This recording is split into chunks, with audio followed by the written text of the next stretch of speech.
MSTasteTouchലേക്ക് എല്ലാവർക്കും സ്വാഗതം.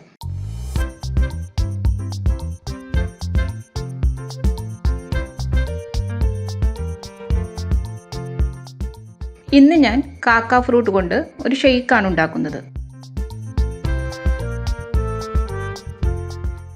ഇതിനെ പേഴ്സിമൺ ഫ്രൂട്ട് എന്നും പറയും. വളരെയധികം പോഷകങ്ങൾ അടങ്ങിയ ഒരു ഫ്രൂട്ടാണിത്. പൊട്ടാസ്യവും ഫോസ്ഫറസും വൈറ്റമിൻ സിയും ഒക്കെ ധാരാളം അടങ്ങിയിട്ടുണ്ട് ഇതിൽ. അപ്പോൾ നമുക്ക് ഈ പേഴ്സിമൺ ഫ്രൂട്ട് കൊണ്ട് വളരെ ഹെൽത്തി ആയ ഒരു ഷെയ്ക്ക് എങ്ങനെ ഉണ്ടാക്കാമെന്ന് നോക്കാം. ഇതിനായി ഞാൻ 2 കാക്ക ഫ്രൂട്ട് എടുത്തിട്ടുണ്ട്. ഇത് കാണുമ്പോൾ നമുക്കൊരു തക്കാളി പോലെ തോന്നും. നല്ല ഭംഗിയുള്ളൊരു ഫ്രൂട്ടാണിത്. ഇതിൻ്റെ ഈ ഭാഗം നമുക്ക് മുറിച്ച് മാറ്റാം.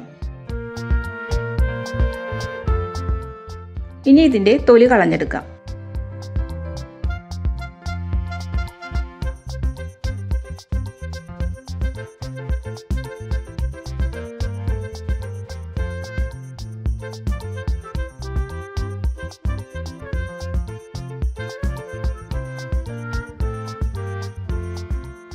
ഇതുപോലെ തൊലിയെല്ലാം കളഞ്ഞെടുത്തിട്ടുണ്ട്.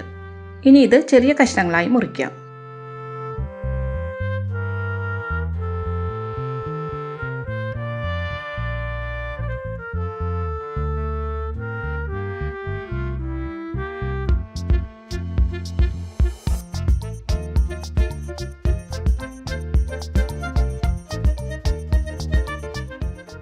ഇതിപ്പോൾ ചെറിയ കഷ്ണങ്ങളാക്കി എടുത്തിട്ടുണ്ട്. ഇനി നമുക്കിതൊരു മിക്സിയിലെ ജാറിലേക്ക് മാറ്റാം.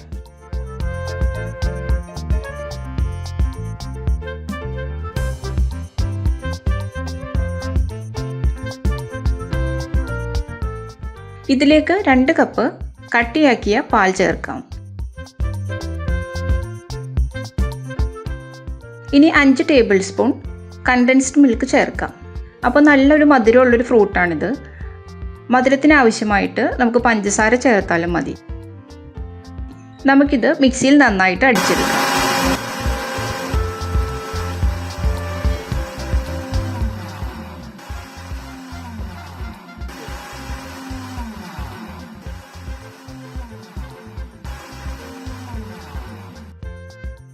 ഇപ്പോൾ നമ്മുടെ ടേസ്റ്റിയായ കാക്ക ഫ്രൂട്ട് ഷെയ്ക്ക് റെഡി ആയിട്ടുണ്ട്. മിക്ക ഫ്രൂട്ട്സ് കടകളിലും നമുക്ക് ഈ കാക്ക ഫ്രൂട്ട് ഇപ്പോൾ കിട്ടും. അപ്പോൾ എല്ലാവരും ഇതൊന്ന് ട്രൈ ചെയ്ത് നോക്കണം. വീഡിയോ ഇഷ്ടപ്പെട്ടാൽ ലൈക്ക് ചെയ്യാനും ഷെയർ ചെയ്യാനും സബ്സ്ക്രൈബ് ചെയ്യാനും മറക്കരുത്. Thank you.